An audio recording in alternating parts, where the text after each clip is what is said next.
بصورة قاف القرآن. خالق کا پیغام، انسان کے نام، پرانی مضامین کا خلاصہ، روزانہ ایک پارہ، محترم پروفیسر ڈاکٹر محمد الیاس فیصل کے ساتھ. الحمدللہ وکفا والصلاة والسلام علی اشرف الرسل وخاتم الانبیاء وعلى آلہ واصحابہ نجوم الہدى. اما بعد فاعوذ باللہ من الشیطان الرجیم. بسم اللہ الرحمن الرحیم. قل الحمد للہ وسلام علی عبادہ الذین اصطفى. اللہ خیر اما یشرکون. امن خلق السماوات والارض وانزل من السماء ماء فانبتنا به حدائق ذات بهجة ما كان لكم ان تنبتوا شجرها أإله مع الله بل هم قوم يعدلون. صدق الله العظيم. رب اشرح لي صدري ويسر لي امري واحلل عقدة من لساني يفقهوا قولي. انشاءاللہ تعالی آج ہم 20ویں پارے کے خلاصے کا آغاز کر رہے ہیں. سورہ نمل کی آیت نمبر 60 سے سورت کے اختتام آیت نمبر 93 تک موضوع چلے گا. اس میں خاص طور پر توحید کا تذکرہ ہے، سماع موتا کا تذکرہ ہے، یعنی مردوں کے سننے کے حوالے سے اہل سنت والجماعت کا موقف کیا ہے، اور دابۃ الارض، قیامت کے قریب ایک جانور کا ظہور ہوگا، اس کا تذکرہ ہے. گزشتہ پارے کی آیت نمبر 59 سے پارہ نمبر 20 کا آغاز جڑا ہوا ہے، لہذا ہم آیت نمبر 59 سے آغاز کرتے ہیں. وَقُلِ الْحَمْدُ لِلَّهِ وَسَلَامٌ عَلَىٰ عِبَادِهِ الَّذِينَ اصْطَفَىٰ. آپ ارشاد فرما دیجئے تمام تعریفیں اللہ کے لیے ہیں اور سلام ہے ان بندوں پر جو اللہ کے چنے ہوئے ہیں. آگے اللہ سوال فرماتے ہیں، اللہ خیر اما یشرکون. کیا اللہ بہتر ہے یا وہ لوگ بہتر ہیں جنہیں وہ اللہ کے ساتھ شریک ٹھہراتے ہیں؟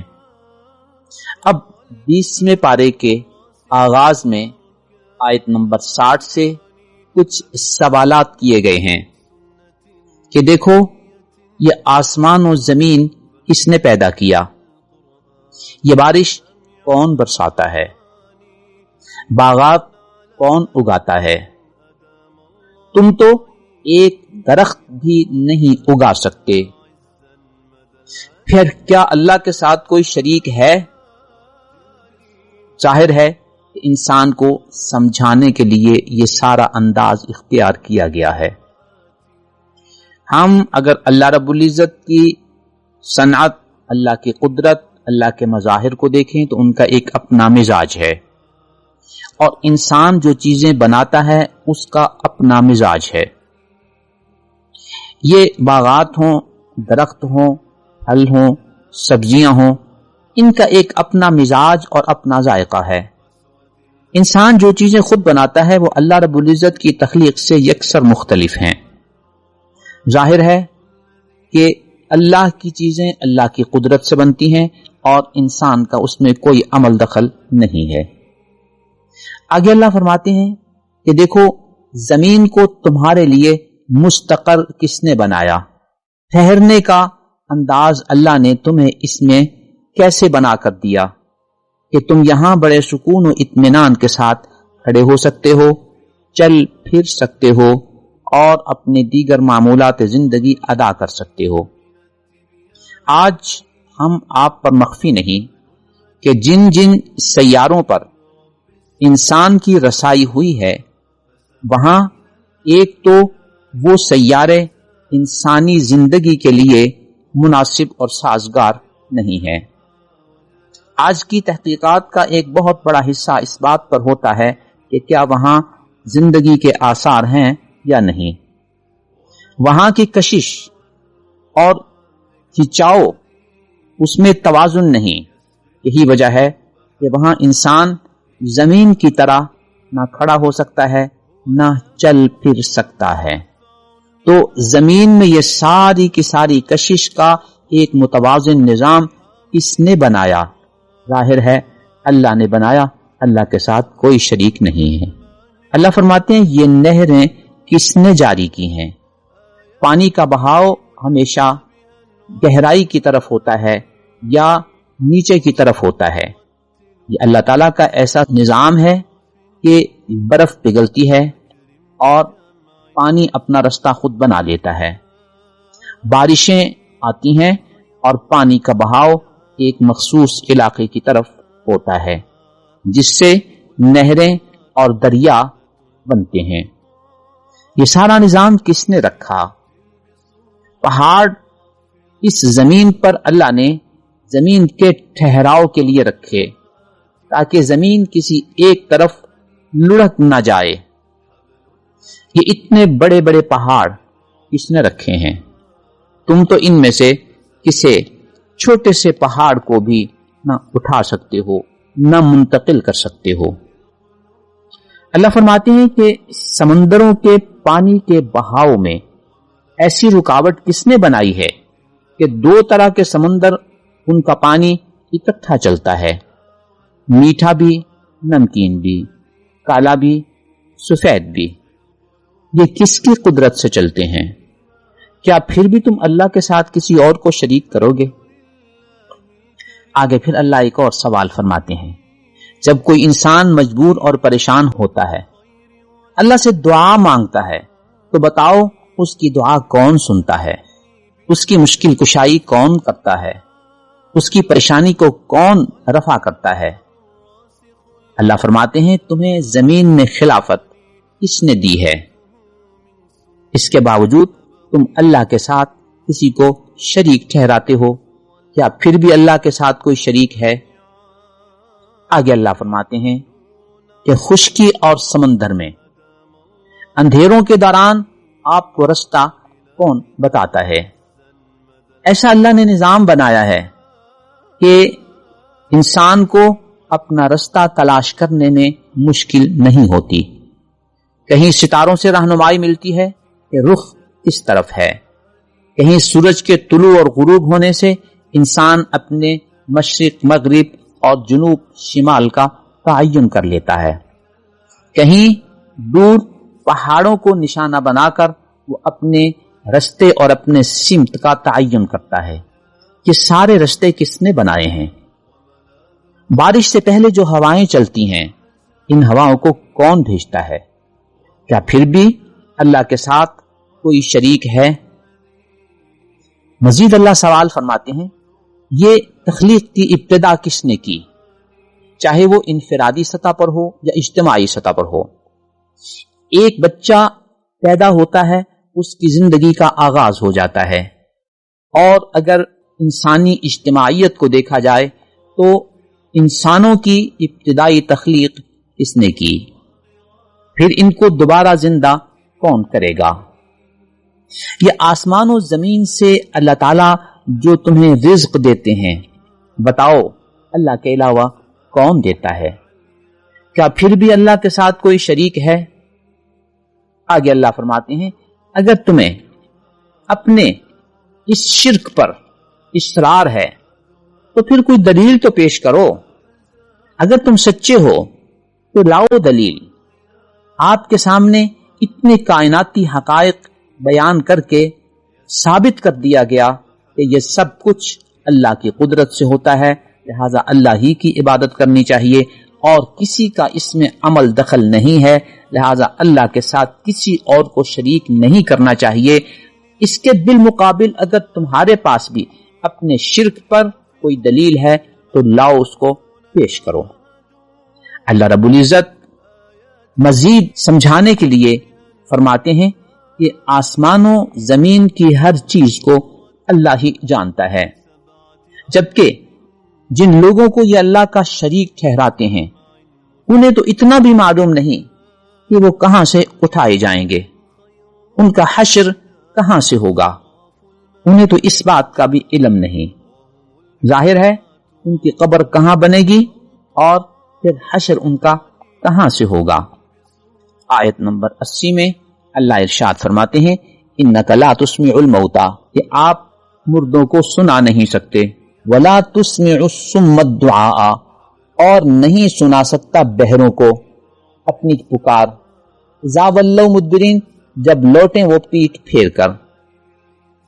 یہاں علماء امت نے، علماء تفسیر نے سماع موتیٰ کے حوالے سے مسائل کو بیان کیا اور یہ واضح کیا کہ مردوں کے سننے کے حوالے سے اہل سنت والجماعت کا معتدل موقف کیا ہے۔ اس مسئلے کو سمجھنے کے لیے 3 باتیں پیش نظر رہنی چاہیے۔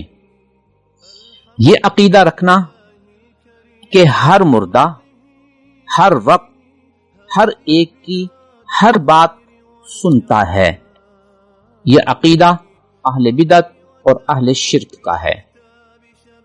یہ عقیدہ رکھنا کہ ہر مردہ ہر وقت ہر کسی کی کوئی بات کسی وقت بھی نہیں سنتا، یہ عقیدہ رکھنا بھی ہمارے طبقے میں ایک گمراہ فرقے کا ہے۔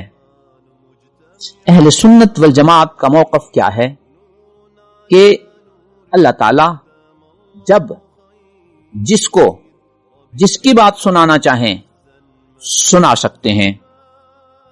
اس سلسلے میں ہمارے مفتی اعظم مفتی محمد شفیع صاحب رحمۃ اللہ علیہ نے اپنی کتاب، اپنی تفسیر معارف القرآن میں اس آیت کے ذیل میں اہل سنت والجماعت کا جو موقف لکھا ہے ہم بلفظ ہی آپ کو سنا دیتے ہیں۔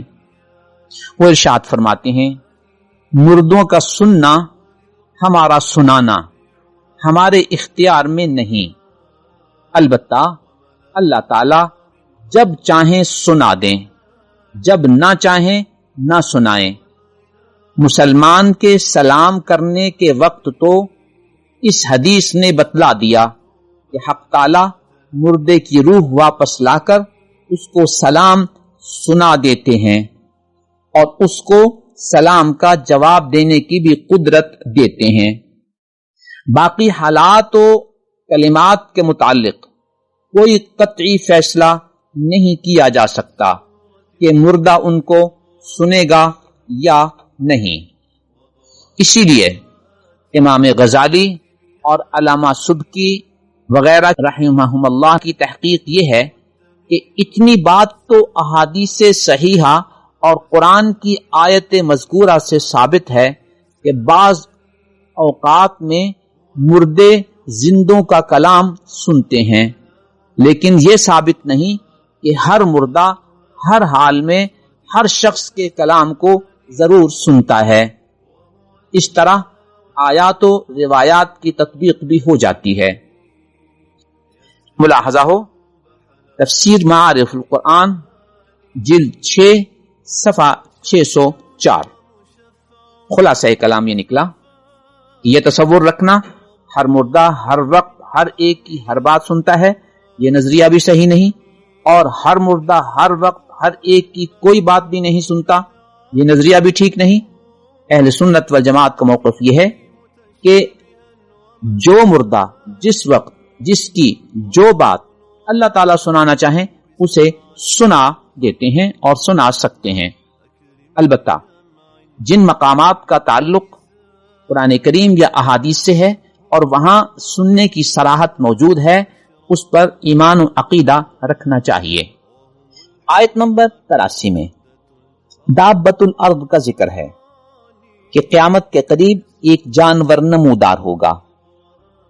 اس جانور کی بابت مصنف ابن ابی شیبہ کی حدیث نمبر 34651 اور حدیث نمبر 37575 اور مستدرک حاکم کی حدیث نمبر 8493 اور حدیث نمبر 8642 دیگر کتب احادیث میں اور دیگر کتب تفسیر میں اس جانور کے متعلق مختلف تفاصیل منقول ہیں، جن کا خلاصہ یہ ہے کہ یہ جانور اس وقت ظاہر ہوگا جب لوگوں میں امر بالمعروف اور نہی عن المنکر ختم ہو جائے گا۔ آج اگر ہم اپنے گھریلو اور معاشرتی ماحول کی طرف نظر دوڑائیں تو ہم نے امر بالمعروف اور نہی عن المنکر کی ذمہ داری ایک خاص طبقے پر اور ایک خاص جماعت پر ڈال دی ہے، اور اپنے آپ کو ہم نے بری الذمہ سمجھ لیا ہے کہ ہماری کوئی ذمہ داری نہیں ہے، جبکہ ہر مسلمان کی یہ ذمہ داری ہے۔ قرآن کریم کی آیت کے مطابق وَكُنْتُمْ خَيْرَ أُمَّةٍ أُخْرِجَتْ لِلنَّاسِ تَأْمُرُونَ بِالْمَعْرُوفِ وَتَنْهَوْنَ عَنِ الْمُنْكَرِ، تم میں سے ہر شخص کی یہ ذمہ داری ہے کہ اچھی بات کا حکم دے اور بری بات سے روکے۔ اس امر بالمعروف اور نہی عن المنکر کا آغاز ہمارے گھر سے ہوگا کہ والدین کو چاہیے کہ وہ اپنے اولاد کی اس طرح تربیت کریں کہ انہیں اچھی بات کا تعین کر کے بتائیں اور بری بات کا تعین کر کے بتائیں، تاکہ اولاد اچھے کاموں پر عمل کر سکے، برے کاموں سے بچ سکے۔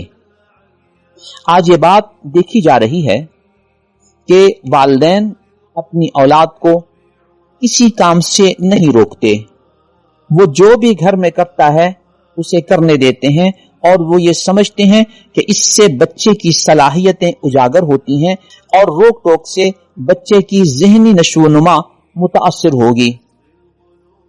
اس کو ایک حد تک رکھنا تو شاید بجا ہے، لیکن اس کو حد سے بڑھا دینا اور کسی کام کا نہ اس کو بتانا نہ اس سے روکنا، اگر گھر میں یہ اس کو نہیں بتایا جائے گا تو اس کو باہر کون بتائے گا؟ گویا امر بالمعروف نہی عن المنکر کی تربیت کا آغاز گھر سے ہوگا۔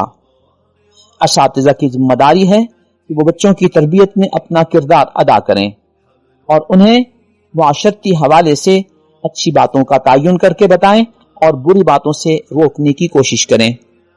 اس کے علاوہ علماء امت اور ہر شخص کو اس حوالے سے اپنا عملی کردار ادا کرنے کی کوشش کرنی چاہیے۔ جب یہ امر بالمعروف اور نہی عن المنکر اس امت سے ختم ہو جائے گا تو قیامت قائم ہو جائے گی اور اس جانور کا ظہور ہوگا۔ یہ جانور کہاں نکلے گا؟ اس حوالے سے تفسیر طبری اور دیگر تفاسیر میں اور بعض کتب حدیث میں اس طرف اشارہ ہے کہ وہ مسجد حرام کے متصل صفا پہاڑی کے قریب سے نمودار ہوگا، اور جب یہ نمودار ہوگا تو اہل ایمان کے چہرے نورانی نظر آئیں گے اور اہل کفر کے چہرے بدنما نظر آئیں گے۔ گویا اس وقت مزید ایمان قبول کرنے اور عمل کرنے کا سلسلہ ختم ہو جائے گا، اور اگر کوئی کافر ایمان قبول کرنا چاہے تو اس کا وقت گزر چکا اور قیامت کی بڑی نشانیاں ظاہر ہو گئیں۔ آیت نمبر 87 میں اللہ رب العزت قیامت کے احوال بیان فرماتے ہیں کہ جس دن سور پھونکا جائے گا، یعنی قیامت قریب ہونے کے لیے ایک فرشتے کے ذمہ یہ بات ہوگی کہ وہ اس میں پھونک مارے اور اس سے قیامت قائم ہو جائے گی۔ اللہ فرماتے ہیں کہ وَتَرَى الْجِبَالَ تَحْسَبُهَا جَامِدَةً، دیکھتے ہیں لوگ کہ پہاڑ ایک جگہ پہ جڑے ہوئے ہیں، لیکن سور پھونکنے کے بعد اور قیامت آ جانے کے بعد یہ پہاڑ روئی کی گالوں کی طرح یوں ہوا میں اڑتے ہوں گے جیسے بادل کے ٹکڑے ہیں۔ اللہ فرماتے ہیں کہ یہ اللہ رب العزت کا بنا ہوا نظام ہے جس نے ہر چیز کو بڑی ہی خوبصورتی اور مضبوطی سے بنایا ہے۔ یہاں ہمیں یہ بات سمجھ لینی چاہیے کہ یہ سارے پہاڑ، یہ ساری چیزیں زمین کے ایک متوازن کشش کے نظام کے ساتھ جڑی ہوئی ہیں۔ جب اللہ تعالیٰ اپنے اس نظام کو ختم فرما دیں گے اور کشش کا سسٹم ختم ہو جائے گا تو یہی پہاڑ ان دوسرے سیاروں کی طرح جو فضا میں گھومتے رہتے ہیں، یہ پہاڑ بھی اسی طرح فضا میں گھومنے لگ جائیں گے۔ اس طرف اشارہ ہے کہ یہ پہاڑ جو ابھی زمین پر گڑے ہوئے نظر آتے ہیں، سور پھونکے جانے کے بعد یہ بادلوں کی طرح چلتے ہوئے نظر آئیں گے۔ آیت نمبر 99 اور 90 میں اس بات کا تذکرہ ہے کہ نیکی کا بدلہ اس سے بہتر ہوتا ہے، جبکہ سورہ انعام کی آیت نمبر 160 میں اس کی وضاحت ہے کہ ایک نیکی کا بدلہ 10 نیکیوں کے برابر ہے اور ایک برائی کا بدلہ ایک ہی برائی کے برابر ہے۔ آیت نمبر 91 اور 92 میں ایک اہم چیز کی طرف متوجہ فرمایا گیا ہے۔ نبی اکرم صلی اللہ علیہ وسلم کو حکم دیا گیا، لیکن آپ کے توسط سے یہ حکم پوری امت کے لیے ہے۔ وَأُمِرْتُ أَنْ أَكُونَ مِنَ الْمُسْلِمِينَ، مجھے حکم دیا گیا ہے کہ میں مسلمانوں میں سے ہو جاؤں۔ دوسرا حکم یہ دیا گیا وَأَنْ أَتْلُوَ الْقُرْآنَ، کہ میں قرآن کریم پڑھا کروں، قرآن کریم کی تلاوت کیا کروں۔ تو گویا قرآن کریم کو پڑھنے کا حکم دیا گیا ہے۔ قرآن کریم پڑھنے کے مختلف مراحل ہیں۔ ایک ہوتا ہے قرآن کریم کی عام تلاوت کرنا اور قرآن کریم کو پڑھنا۔ دوسرا مرحلہ ہوتا ہے قرآن کریم کو سمجھ کر پڑھنا۔ تیسرا مرحلہ ہوتا ہے کہ قرآن کے پیغام پر عمل کرنا۔ چوتھا مرحلہ ہوتا ہے کہ اس پیغام کی طرف لوگوں کو بھی دعوت دینا۔ یہاں عام طور پر یہ بات لوگوں میں گردش کرتی ہے کہ قرآن کریم کو بلا سمجھے پڑھنا اس کا کوئی ثواب نہیں ہے۔ تو یہ آیت نمبر 92 اس بات کی واضح علامت ہے کہ قرآن کریم کی تلاوت اور قرآن کریم کو پڑھنے کا حکم اللہ تعالیٰ نے نبی اکرم صلی اللہ علیہ وسلم کو دیا اور آپ کے توسط سے یہ حکم ہم تک پہنچا۔ اسی وجہ سے نبی اکرم صلی اللہ علیہ وسلم نے ایک ایک حرف کو پڑھنے پر 10 نیکیوں کی بشارت دی ہے۔ تو سمجھ کر پڑھنا یقیناً افضل ہے، لیکن نہ سمجھے پڑھنا بھی نیکیوں سے خالی نہیں ہے۔ بسم اللہ الرحمن الرحیم، سورہ قصص کا آغاز ہو رہا ہے۔ اس سورت میں حضرت موسیٰ علیہ السلام کا مفصل تذکرہ ہے۔ اس کے بعد دلائل کائنات کو بیان کر کے توحید کی دعوت دی گئی ہے۔ آخر میں بنو اسرائیل میں سے ایک مالدار شخص قارون اور اس کی تباہی کا تذکرہ ہے۔ آیت نمبر 7 سے آیت نمبر 51 تک حضرت موسیٰ علیہ السلام کا تفصیلی واقعہ ہے اور بہت سی ایسی باتیں ہیں جو گزشتہ مقامات پہ بیان نہیں ہوئی، اس جگہ پر ان کو ذکر فرمایا گیا ہے۔ آغاز یوں ہوتا ہے کہ اللہ فرماتے ہیں کہ فرعون ایک جابر ظالم حکمران تھا جو بنو اسرائیل کو غلام بنائے ہوئے تھا۔ وہ ان کے بچوں کو قتل کرا دیتا اور ان کی بچیوں کو زندہ رکھتا۔ اسی ماحول میں حضرت موسیٰ علیہ السلام کی پیدائش ہوئی۔ حضرت موسیٰ علیہ السلام چونکہ قوم بنی اسرائیل میں سے تھے، اس لیے اس بات کا خدشہ تھا کہ فرعون ان کو بھی قتل کرا دے گا۔ حضرت موسیٰ علیہ السلام کی والدہ کو اللہ تعالیٰ کی طرف سے یہ پیغام پہنچا کہ آپ بچے کو دودھ پلاتی رہیں۔ جب آپ خطرہ محسوس کریں تو لکڑی کا ایک صندوق بنائیں اور اس باکس کو سمندر میں بہا دیں۔ نیز تسلی کے لیے کہا گیا کہ غم نہ کرنا، پریشان نہ ہونا، ہم یہ بچہ آپ کے پاس واپس لوٹا دیں گے۔ موسیٰ علیہ السلام کی والدہ نے حضرت موسیٰ علیہ السلام کو ابتداءً کچھ وقت دودھ پلایا اور جب خطرہ محسوس ہوا تو ایک باکس میں ڈال کر ان کو سمندر میں بہا دیا۔ یہ باکس بہتے ہوئے فرعون کے محل کے اندر پہنچ گیا اور فرعون کے لوگوں نے اس کو نکالا۔ جب دیکھا تو اس میں ایک بچہ ہے۔ فرعون نے اور اس کی بیوی نے، آسیہ نے یہ کہا کہ اس بچے کو ہم پال لیتے ہیں، یہ ہماری آنکھوں کی ٹھنڈک بنے گا اور بعد میں ہم اس کو اپنا بیٹا بنا لیں گے، لہذا اس کو قتل نہ کرو۔ اللہ فرماتے ہیں تو انہوں نے اس بات پر اتفاق کر لیا، لیکن انہیں یہ معلوم نہیں تھا کہ انجام کار کیا ہوگا۔ حضرت موسیٰ علیہ السلام کی تربیت کے لیے مختلف ماؤں کو بلایا گیا کہ وہ انہیں دودھ پلائیں۔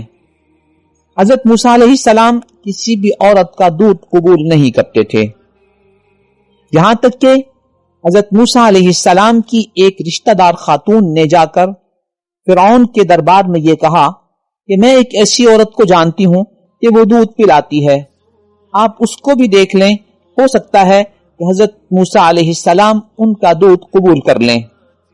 انہوں نے کہا کہ آپ انہیں لے آئیں۔ حضرت موسیٰ علیہ السلام کی والدہ کو لایا گیا تو بظاہر یہ ایک دودھ پلانے والی عورت تھی، حقیقت میں وہ موسیٰ علیہ السلام کی والدہ تھیں۔ یوں حضرت موسیٰ علیہ السلام نے اپنی والدہ کا دودھ پیا اور ان کی والدہ کی آغوش میں حضرت موسیٰ علیہ السلام کی تربیت ہوئی۔ اللہ تعالیٰ نے انہیں اپنی والدہ کی طرف لوٹا دیا۔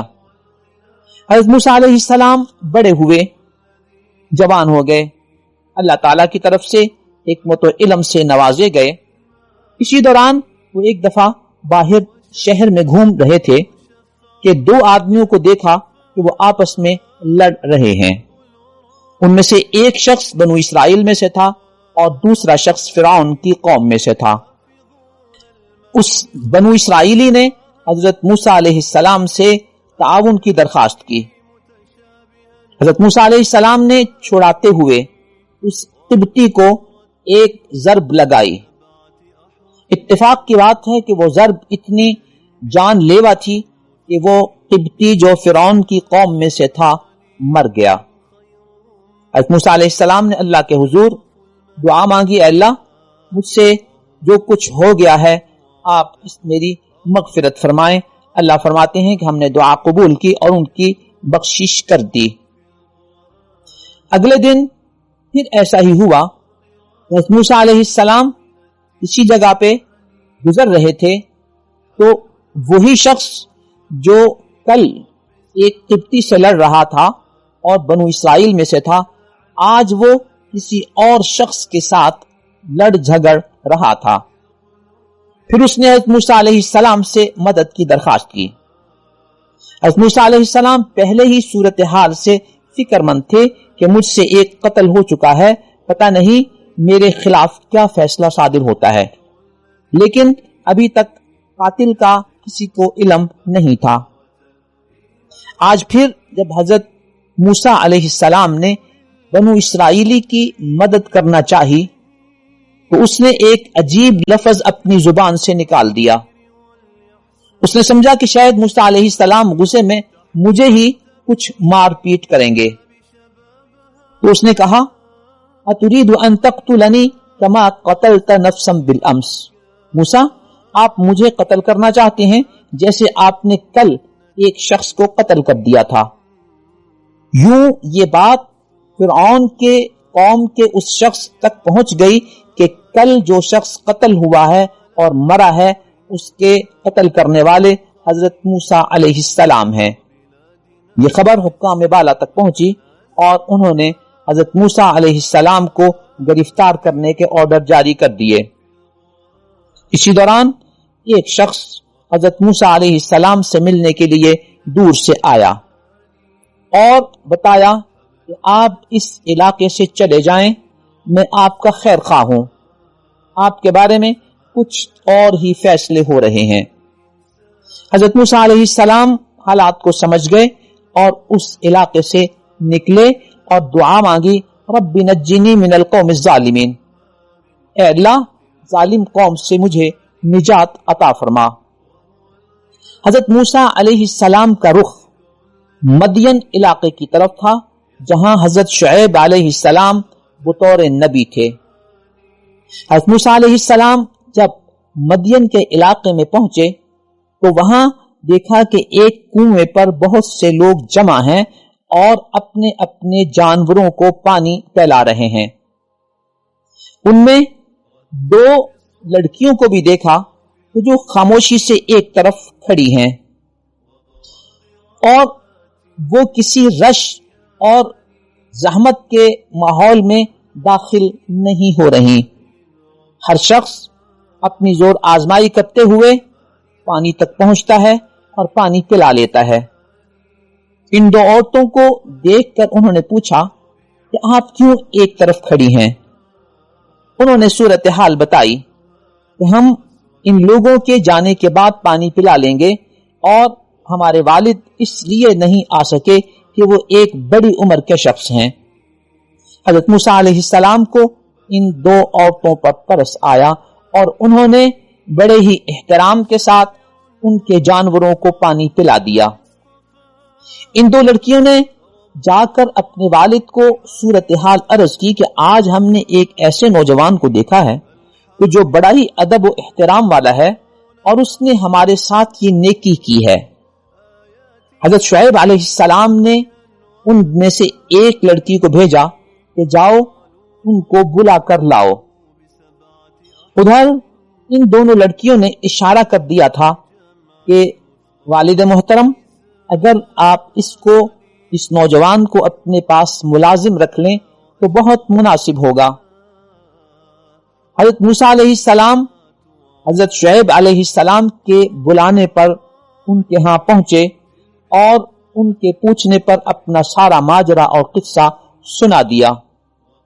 حضرت شعیب علیہ السلام نے فرمایا کہ فکر نہ کرو، آپ ظالم قوم کے علاقے سے نجات حاصل کر کے ایک ایسے علاقے میں پہنچ چکے ہیں جہاں ان کا اثر و رسوخ نہیں ہے۔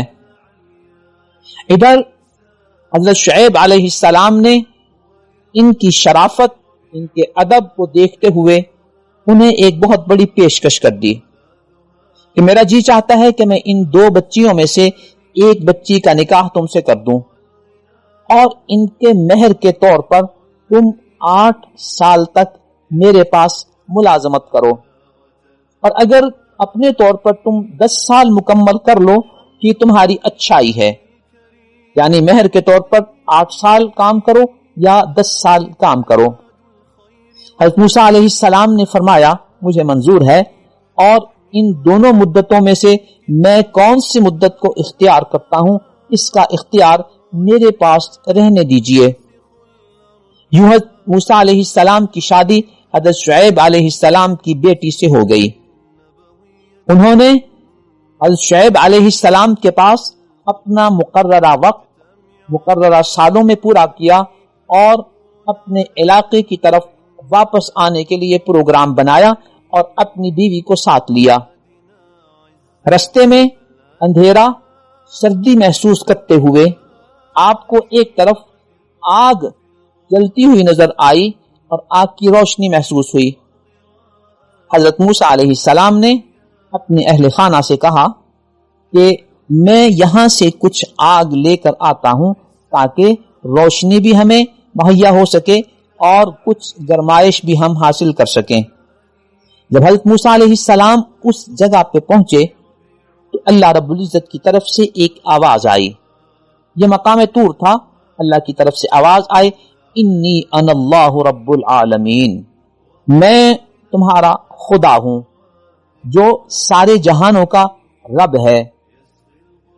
حضرت موسیٰ علیہ السلام کو نبوت عطا کی گئی اور 2 معجزے آپ کو عطا کیے گئے کہ اگر لاٹھی کو زمین پر پھینکیں گے تو یہ سانپ کی شکل اختیار کر لے گی، اور اگر آپ اپنے ہاتھ کو بغل میں رکھ کے نکالیں گے تو اس سے روشنی نمودار ہوگی۔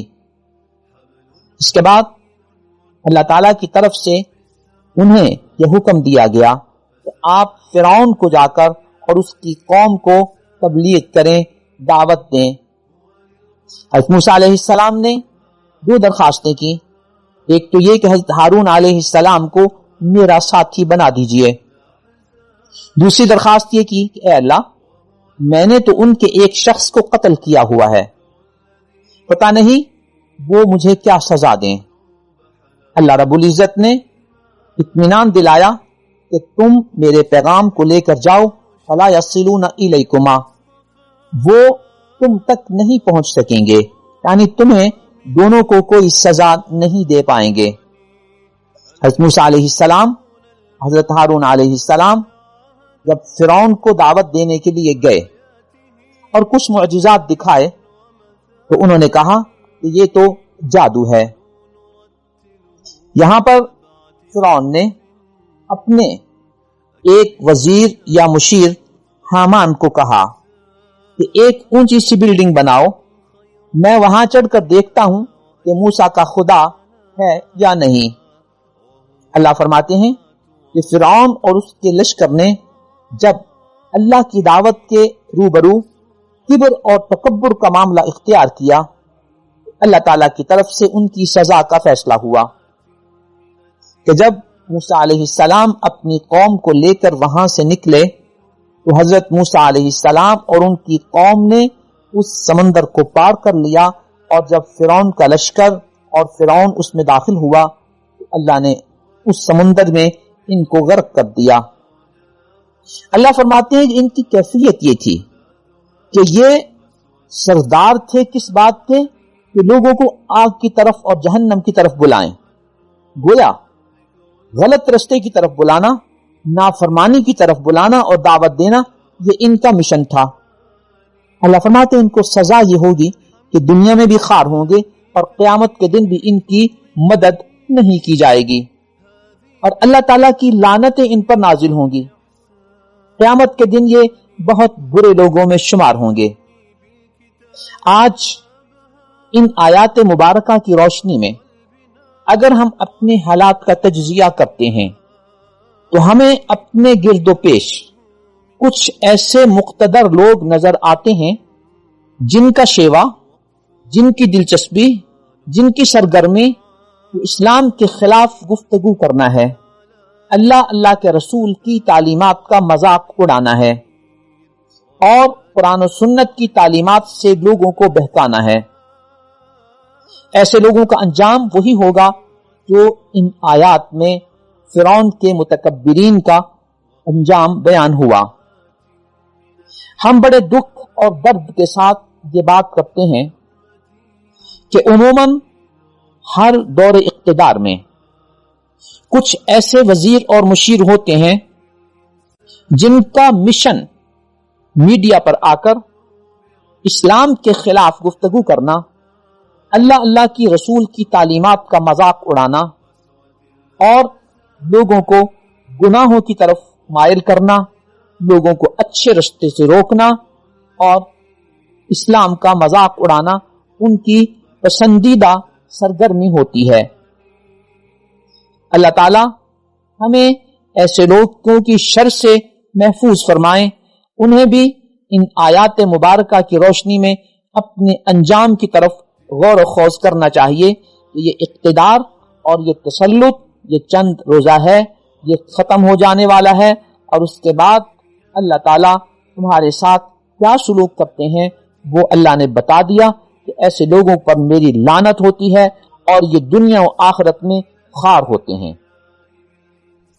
آگے اللہ فرماتے ہیں کہ اگر انہیں اللہ کی یہ کتاب اور اس کی تعلیمات اچھی نہیں لگتی تو آپ ان کو بتا دیجئے کہ جاؤ تم اللہ سے کوئی اور کتاب لے کر آؤ جو اس سے بہتر ہو، تو میں بھی تمہارے ساتھ اس کی پیروی کر لوں گا۔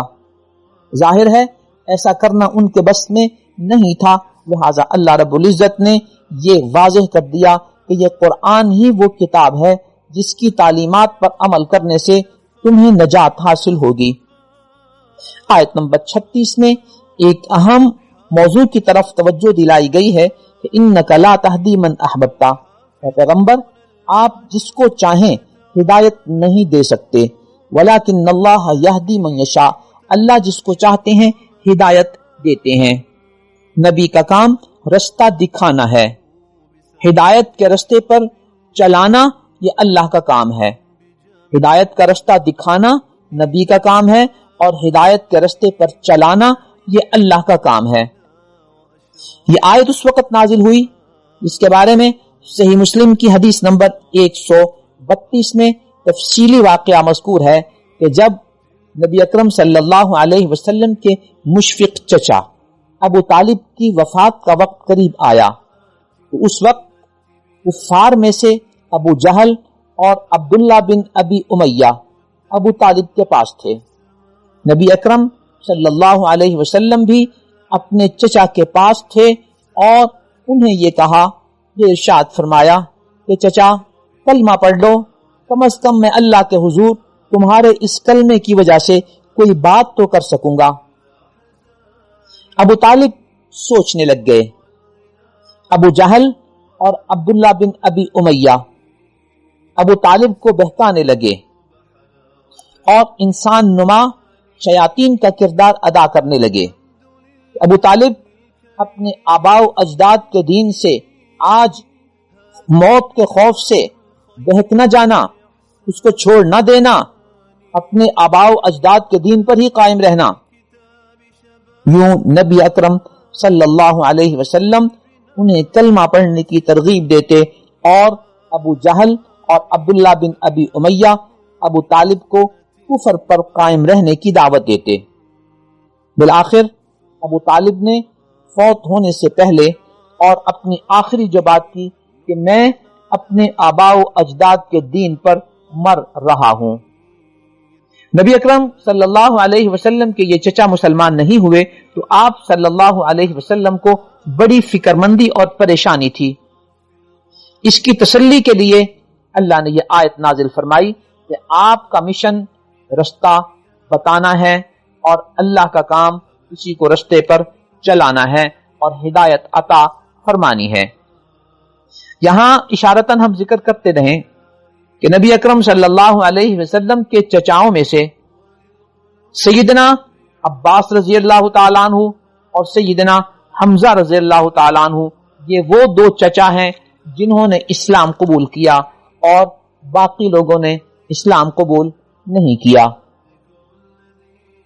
آیت نمبر 62 سے 64 تک اللہ تعالیٰ ان لوگوں کو مخاطب کر کے قیامت کے دن یہ ارشاد فرمائیں گے کہ اے وہ لوگوں جنہوں نے میرے ساتھ غیر اللہ کو شریک کیا تھا، آج مجھے بتاؤ تو صحیح، این شرکائی الذین کنتم تزعمون، جن شریکوں کو تم میرے ساتھ شریک ٹھہراتے تھے آج وہ کہاں ہیں؟ وہ لوگ جواب دیں گے اے اللہ ہم نے ان کو گمراہ کیا، ہم بھی گمراہ ہوئے اور یہ بھی گمراہ ہوئے۔ اللہ فرمائیں گے کہ آج تم سب کا انجام تباہی ہے۔ مزید اللہ فرمائیں گے کہ کچھ لوگوں کو کہ آج بلاؤ اپنے شریکوں کو کہ وہ تمہاری مدد کر سکیں، وہ انہیں بلائیں گے تو ان کے شریک ان کو جواب بھی نہیں دے پائیں گے۔ یعنی کچھ لوگ وہ ہوں گے جو وہاں موجود ہوں گے اور جواب دیں گے، کچھ وہ ہوں گے جنہیں وہ پکاریں گے لیکن وہ جواب نہیں دے سکیں گے۔ یا تو یہ وہ لوگ ہوں گے جو اہل اللہ ہیں اور وہاں سے دور ہوں گے، یا وہ بت ہوں گے، یا وہ جانور ہوں گے، یا وہ چیزیں ہوں گی جن کو یہ دنیا میں پکارا کرتے تھے اور آج وہ وہاں موجود نہیں ہیں۔ اللہ فرماتے ہیں کہ آج یہ لوگ اپنی آنکھوں سے عذاب کو دیکھ لیں گے کہ ہمارا انجام یہ ہے۔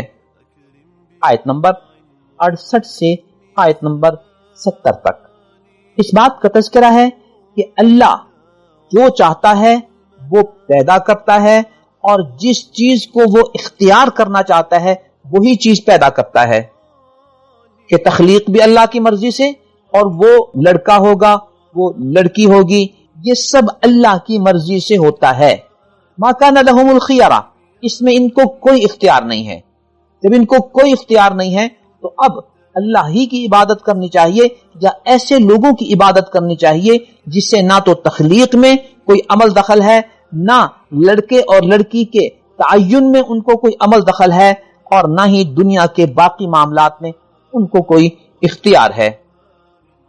اللہ تعالیٰ اپنی صفات بیان فرماتے ہوئے یہ بھی ارشاد فرماتے ہیں کہ وَرَبُّكَ يَعْلَمُ مَا تُكِنُّ صُدُورُهُمْ وَمَا يُعْلِنُونَ، آپ کا رب ان کے دلوں کی اور ان کے سینوں میں چھپی ہوئی باتوں کو بھی جانتا ہے اور جو وہ ظاہر کرتے ہیں ان کو بھی جانتا ہے۔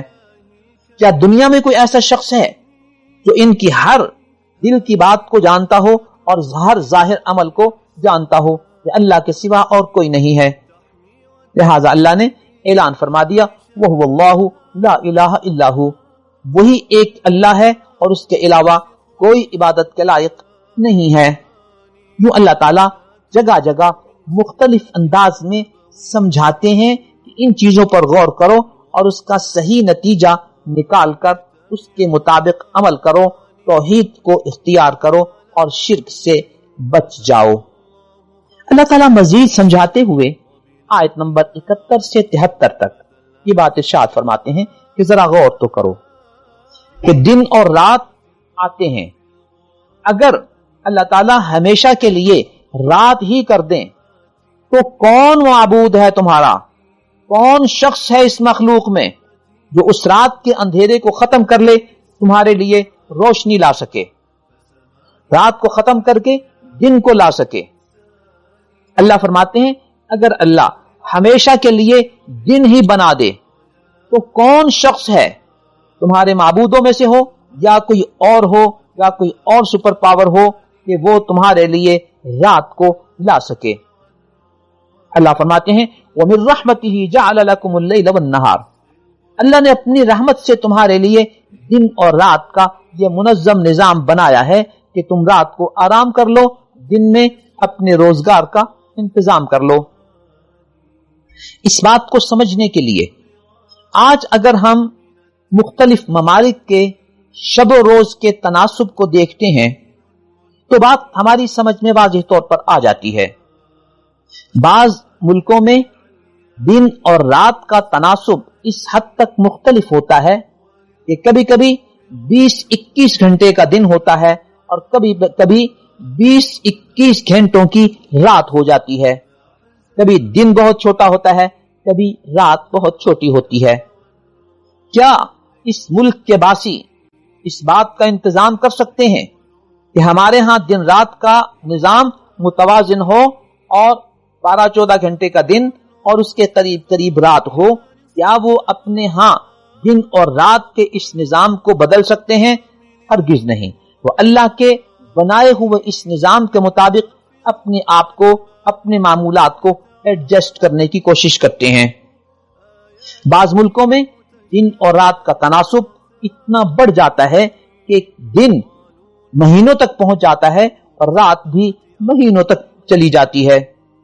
سورج کے طلوع و غروب کا ایک ایسا نظام اس علاقے میں ہوتا ہے۔ کیا اس علاقے کے لوگ اس بات کی طاقت رکھتے ہیں کہ ہمارے ہاں دن اور رات کا تناسب کئی کئی دنوں اور مہینوں تک پہنچنے کی بجائے گھنٹوں پر مشتمل ہو اور دیگر ممالک کی طرح چند گھنٹوں کا دن اور چند گھنٹوں کی رات ہو؟ جب اس زمین پر بسنے والے باسی، دنیا کو کوئی سائنسدان، دنیا کی کوئی سپر پاور اس نظام کو بدل نہیں سکتی، تو یہ اس بات کی واضح علامت ہے کہ اللہ کی رحمت سے یہ دن اور رات کا منظم نظام چل رہا ہے۔ جہاں جس طرح اللہ نے بنایا اسی طرح چلے گا، اس میں کسی قسم کی تبدیلی کوئی شخص نہیں کر سکتا۔ اس بات پہ غور کر کے نتیجے تک پہنچنا چاہیے کہ جب یہ سب کچھ اللہ کی قدرت سے ہوتا ہے تو ہم سب کو اللہ کی عبادت کرنی چاہیے اور غیر اللہ کو ان کے ساتھ شریک نہیں ٹھہرانا چاہیے۔ آیت نمبر 76 سے آیت نمبر 82 تک قارون کا تذکرہ ہے۔ یہ قارون موسیٰ علیہ السلام کی قوم بنو اسرائیل میں سے تھا۔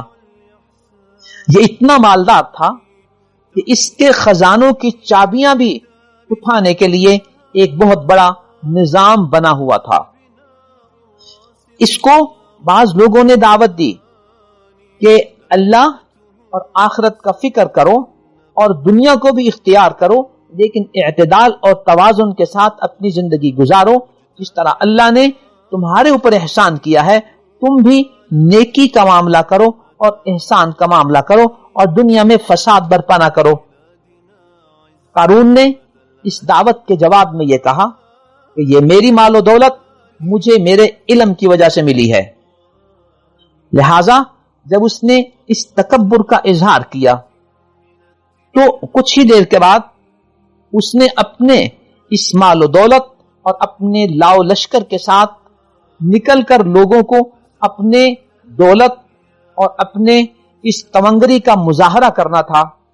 جب وہ نکلا تو بعض لوگ اسے دیکھ کر یہ تمنا کرنے لگے کہ دیکھو یہ کتنا مالدار شخص ہے، یا لیت لنا مثل ما اوتی قارون، کاش کہ ہمارے پاس بھی اتنی دولت ہوتی جتنی قارون کے پاس ہے۔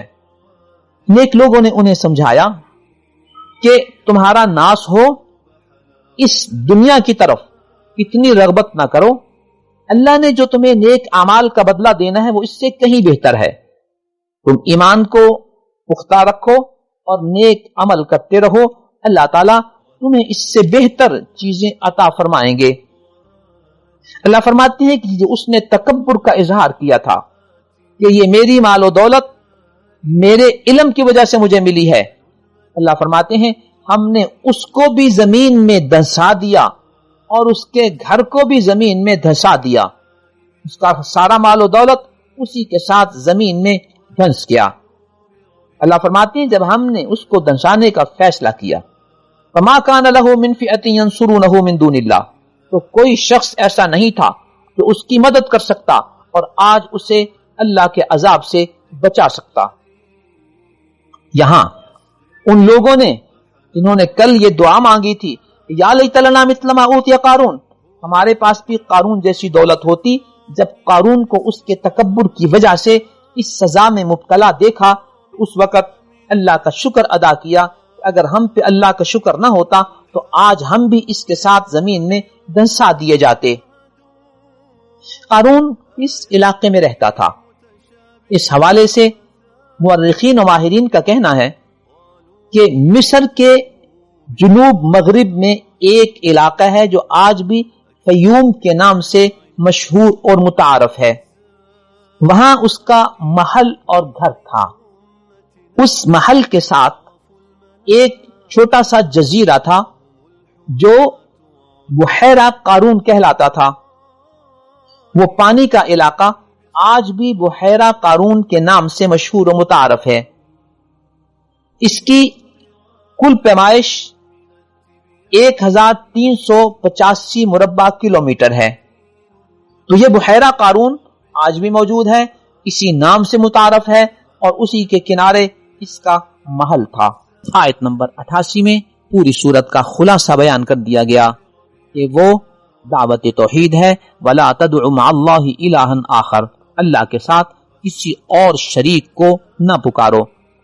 لا الہ الا ہو، اللہ ہی معبود ہے، اس کے علاوہ اور کوئی معبود نہیں ہے۔ کل شیء ہالک الا وجہہ، ہر چیز ہلاک ہونے والی ہے، ختم ہونے والی ہے، موت اس پہ آنے والی ہے سوائے اللہ رب العزت کی ذات کے، اور یہ سب کچھ جب ختم ہو جائے گا تو لہ الحکم، پھر حکمرانی اور بادشاہت صرف اللہ کے پاس ہوگی، وإلیہ ترجعون، تمہیں لوٹ کر اسی اللہ کے پاس جانا ہے، لہذا اپنی زندگی کو اللہ کی رضا کے مطابق گزارو اور اپنے عقیدے کی درستگی کرو اللہ کے احکامات کے مطابق۔ بسم اللہ الرحمن الرحیم، سورہ عنکبوت کا آغاز ہے، مکی صورت ہے، 69 آیات پہ اور 7 رکوعوں پہ مشتمل ہے۔ اس کے آغاز میں اللہ آیت نمبر 1 سے آیت نمبر 7 تک یہ ارشاد فرماتے ہیں کہ یہ دنیا دار امتحان ہے، یہاں تمہیں آزمائش کے لیے بھیجا گیا ہے، اور تم سے پہلوں کو بھی اسی مقصد کے لیے بھیجا گیا تھا، ان پر بھی آزمائشیں آتی رہیں، ہو سکتا ہے تم پر بھی آزمائشیں آئیں، اور اگر آ جائیں تو پھر برداشت کرنا، صبر کرنا۔ ساتھ ہی یہ بتا دیا گیا کہ جو شخص کامیاب ہوتا ہے اور ان آزمائشوں کو برداشت کر لیتا ہے تو وہ اپنے ہی لیے یہ سب کچھ کوشش کرتا ہے، اس کا فائدہ اسی کو پہنچے گا۔ اللہ پر کوئی احسان نہ جتائے کہ اللہ تیری آزمائش کو میں نے تیرے لیے برداشت کیا، نہیں، اپنے ذات کے لیے اور اپنی کامیابی کے لیے اس نے اس آزمائش کو کامیابی کے ساتھ گزارا اور برداشت کیا۔ اللہ فرماتے ہیں وَمَنْ جَاهَدَ فَإِنَّمَا يُجَاهِدُ لِنَفْسِهِ، جو بھی محنت کرتا ہے، برداشت کرتا ہے، کوشش کرتا ہے تو وہ اپنے ہی لیے کرتا ہے۔ ان اللہ لغنی عن العالمین، اللہ تمام دنیا سے بے نیاز ہے۔ ایک حدیث مبارکہ جو صحیح مسلم میں بھی ہے اور سنن ترمذی میں 2495 نمبر پہ ہے، اس میں اللہ اپنی بے نیازی کو ان الفاظ میں بیان فرماتے ہیں کہ اگر تم سے پہلے اور تمہارے بعد آنے والے تمام جن و انسان، چاہے وہ زندہ ہوں چاہے مردہ ہوں، چاہے وہ خشکی میں رہتے ہوں یا سمندر میں رہتے ہوں، یہ سارے کے سارے ایک شخص کی طرح نیک بن کر مجھے دکھا دیں تو ما زاد فی ملکی شیئا، میری حکومت میں، میرے ملک میں ان کی وجہ سے ذرہ برابر اضافہ نہیں ہوگا۔ وہ اتنے زیادہ لوگ اگر نیک بن جائیں تو اللہ کو کوئی فائدہ نہیں ہوگا، اللہ کی حکومت میں کوئی زیادتی نہیں ہوگی، اس لیے کہ یہ جو کچھ ہے انہی کے لیے ہے۔ اس کے بالمقابل اللہ تعالیٰ دوسرا منظر بیان فرماتے ہیں، اگر تمہارے اول و آخر جن و انسان، زندہ و مردہ، خشکی اور تری میں رہنے والے سارے ایک بدبخت شخص کی طرح ہو جائیں تو ان سب کی وجہ سے میری حکومت میں، میری بادشاہت میں ذرہ برابر کمی نہیں آئے گی۔ مزید اللہ ارشاد فرماتے ہیں کہ اگر ان سب لوگوں کو یہ کہا جائے کہ تم اللہ سے مانگو جو تمہارا جی چاہتا ہے، مانگو جو تمنا تمہارے دل میں ہے اس کو اللہ کے سامنے عرض کرو، اللہ فرماتے ہیں کہ میں ان سب کو ان کی تمام تمنائیں عطا کر دوں تو ان سب کو سب کچھ دینے کے بعد بھی میرے خزانوں میں کوئی کمی نہیں ہوگی۔ یوں سمجھو کہ جیسے کسی سمندر میں سوئی ڈال کر نکال لو تو اس سوئی کے ساتھ جتنا پانی لگا ہوگا اتنی ہی میرے خزانوں میں کمی آئے گی یا اس سے بھی کم ہوگی۔ تو یوں گویا اللہ رب العزت کی بے نیازی کا ذکر ہے کہ کوئی شخص نیک عمل کرتا ہے، اللہ پر احسان نہ جتائے، کسی مسلمان پر، کسی عالم پر، کسی بڑے پر احسان نہ جتائے، دیکھو جی میں تو نماز پڑھ کے آیا ہوں، دیکھو جی میں تو روزہ رکھتا ہوں، دیکھو جی میں تو اسلامی تعلیمات پہ عمل کر رہا ہوں۔ نہیں، جو کچھ کرتا ہے اپنی دنیا و آخرت کی کامیابی کے لیے، اور جو نہیں کرتا اس کا انجام بھی دنیا و آخرت میں اسی کو پہنچے گا۔ آیت نمبر 8 میں اللہ رب العزت والدین سے حسن سلوک کی تعلیم دیتے ہیں اور والدین کی فرما برداری کی ایک حد متعین کرتے ہیں کہ صحیح بات میں ان کی بات ماننی ہے، اور اگر وہ تمہیں عقیدہ خراب کرنے کی کوشش کریں اور اس کی تعلیم دیں پھر ان کی بات نہیں ماننی، اگر وہ شرک کی طرف بلائیں تو پھر والدین کی فرما برداری نہیں ہے۔ آیت نمبر 10 اور 11 میں ہے کہ اللہ رب العزت کے رستے میں اگر کوئی تکلیف آ جائے تو اس کو برداشت کرنا مومن کی نشانی ہے، اور اس کو برداشت نہ کرنا یہ منافق کی نشانی ہے۔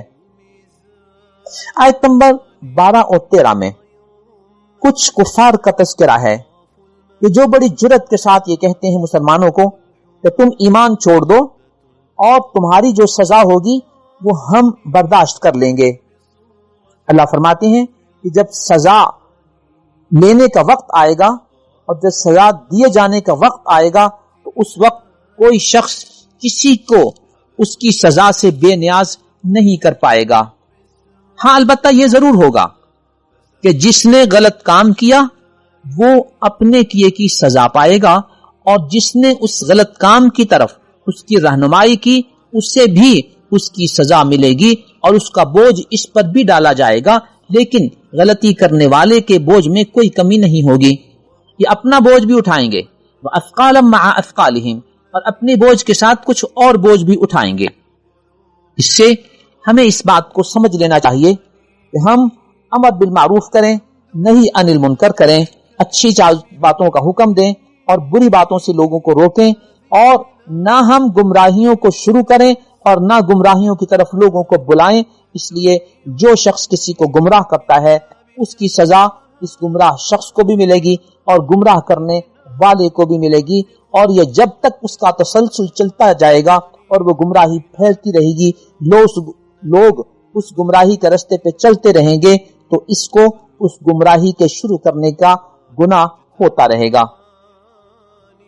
آج ہمارے ملک میں جو قانون بنتا ہے اگر وہ قانون شریعت کے مطابق ہے تو یہ آئین کی پاسداری ہے، لیکن اگر وہ قرآن و سنت کے خلاف ہے تو پارلیمنٹ کے جن ممبران نے، چاہے ان کا تعلق صوبائی اسمبلی سے ہو یا قومی اسمبلی سے ہو، جب انہوں نے اللہ اور اللہ کی تعلیمات کے خلاف قانون سازی کے لیے ووٹ دیا، تو جب تک یہ غلط قانون چلتا رہے گا، لوگوں کو اس غلط قانون کے مطابق چلایا جاتا رہے گا، تو ان ممبران کو اس کا گناہ ملتا رہے گا، اس لیے کہ انہوں نے اس غلط قانون سازی میں اپنا ووٹ ڈالا تھا اور شرکت کی تھی۔ لہذا پارٹی وابستگی سے بالاتر ہو کر ہمیں حق اور سچ کی پیروی کرنی چاہیے اور کسی غلط قانون کے حق میں ووٹ نہیں دینا چاہیے۔ آیت نمبر 14 سے 18 تک حضرت نوح علیہ السلام، حضرت ابراہیم علیہ السلام کا تذکرہ ہے، اور آخر میں یہ تسلی دی گئی ہے کہ اگر یہ لوگ آپ کی بات کو نہیں مانتے تو ان سے پہلے بھی جو قومیں گزری ہیں ان میں کچھ لوگ تھے جنہوں نے اپنے نبیوں کی بات کو نہیں مانا، لہذا آپ زیادہ فکر مند اور پریشان نہ ہوا کریں۔ آیت نمبر 19 میں آغاز تخلیق کا ذکر ہے کہ کس طرح اللہ تعالیٰ نے ہر چیز کو پیدا کیا، اور تم لوگ زمین و آسمان میں اللہ رب العزت کے مقابلے میں کوئی ایسا کام نہیں کر سکتے جو اللہ کی مرضی کے خلاف ہو، اور جو شخص اس کے باوجود شرک کرے گا قیامت کے دن نہ اس کا کوئی مددگار ہوگا نہ اس کا کوئی کارساز ہوگا۔ اللہ فرماتے ہیں کہ جو لوگ اللہ کی ملاقات کا انکار کرتے ہیں اور اللہ کی توحید کا انکار کرتے ہیں، یہ وہ لوگ ہیں جن کے بارے میں یہ فیصلہ ہو چکا ہے کہ یہ اللہ کی رحمت میں نہیں آئیں گے اور ان کو قیامت کے دن دردناک عذاب ہوگا۔ آگے اس بات کا تذکرہ ہے کہ جب بھی انبیاء دین کی دعوت دیتے ہیں، توحید کی دعوت دیتے ہیں، تو قوموں کا جواب کیا ہوتا ہے؟ قومیں یہی کہتی ہیں کہ ان کو قتل کر دو یا ان کو جلا دو۔ ہمارے نبی اکرم صلی اللہ علیہ وسلم نے بھی جب اہل مکہ کو توحید اور دین کی دعوت دی تو انہوں نے وقت کے گزرنے کے ساتھ ساتھ مختلف منصوبے بنائے، لیکن بالآخر اس بات پہ اتفاق کیا کہ آپ کو قتل کر دیا جائے۔ اللہ تعالیٰ نے ان کے چنگل سے نبی اکرم صلی اللہ علیہ وسلم کو بچایا اور آپ ہجرت کر کے مدینہ منورہ پہنچ گئے۔ حضرت ابراہیم علیہ السلام نے بھی جب توحید کی دعوت دی تو ان کی قوم نے یہی کہا کہ اقتلوہ او حرقوہ، یا تو اس کو قتل کر دو یا ان کو جلا دو۔ اللہ فرماتے ہیں کہ انہوں نے جلانے والے فیصلے پر عمل کیا، اللہ نے ان کو نجات عطا فرمائی۔ حضرت ابراہیم علیہ السلام کے لیے وہ آگ گلزار بن گئی۔ آگے حضرت لوط علیہ السلام کا تفصیلی ذکر ہے اور حضرت اسحاق و یعقوب کا بھی تذکرہ ہے، پھر قوم شعیب کا تذکرہ ہے اور عاد و ثمود کا تذکرہ ہے۔ قارون و فرعون و حامان کا مختصر تذکرہ ہے، انہوں نے تکبر کیا، اس کی وجہ سے اللہ کی ناراضگی کے مستحق ٹھہرے اور دنیا و آخرت میں انہیں خاری ہوئی۔ آیت نمبر 41 سے 44 تک شرک کرنے والوں کی ایک مثال بیان کی گئی ہے کہ جو لوگ اللہ کے ساتھ کسی کو شریک ٹھہراتے ہیں تو ان کے اس عمل کی مثال ایسی ہے جیسے مکڑے کا جالا ہو۔ مکڑے کے جالے میں کتنی طاقت ہوتی ہے یہ ہمیں اور آپ کو معلوم ہے کہ ایک بچہ بھی ذرا سی انگلی لگائے تو اس جالے کو ختم کر سکتا ہے، ہلکا سا کپڑا بھی اگر آپ اس پہ لگائیں تو وہ جالا ٹوٹ جاتا ہے۔ بعین اسی طرح شرک کرنے والوں کی حیثیت ہے کہ ان کے اس عمل کی حیثیت مکڑی کے جالے کی طرح ہے جو تمام گھروں سے کمزور ہوتا ہے۔ اللہ فرماتے ہیں وَتِلْكَ الْأَمْثَالُ نَضْرِبُهَا لِلنَّاسِ، یہ مثالیں ہم اس لیے بیان کرتے ہیں کہ لوگوں کو بات سمجھنا آسان ہو جائے۔ آگے تخلیق کی اور کائنات کے دلائل کے حوالے سے مزید کچھ نشانیوں کا ذکر ہے اور اس پہ پارے کا اختتام ہوتا ہے۔ دعا ہے اللہ رب العزت ہمیں قرآن کریم سے وابستگی اختیار کرنے کی توفیق عطا فرمائے، قرآن کریم کو پڑھنے، اس کو سمجھنے، اس پر عمل کرنے اور اس کی طرف دعوت دینے کی توفیق عطا فرمائے۔ آخر میں ایک بات عرض کرتا چلوں کہ آپ حضرات اس پارے کے خلاصے کے دوران اگر قرآن کریم کو کھول کر اپنے سامنے رکھ لیا کریں اور آیات کے مطابق اس کو سمجھتے رہیں اور ساتھ چلتے رہیں تو انشاءاللہ تعالی آپ کو زیادہ فائدہ ہوگا۔ اللہ تعالیٰ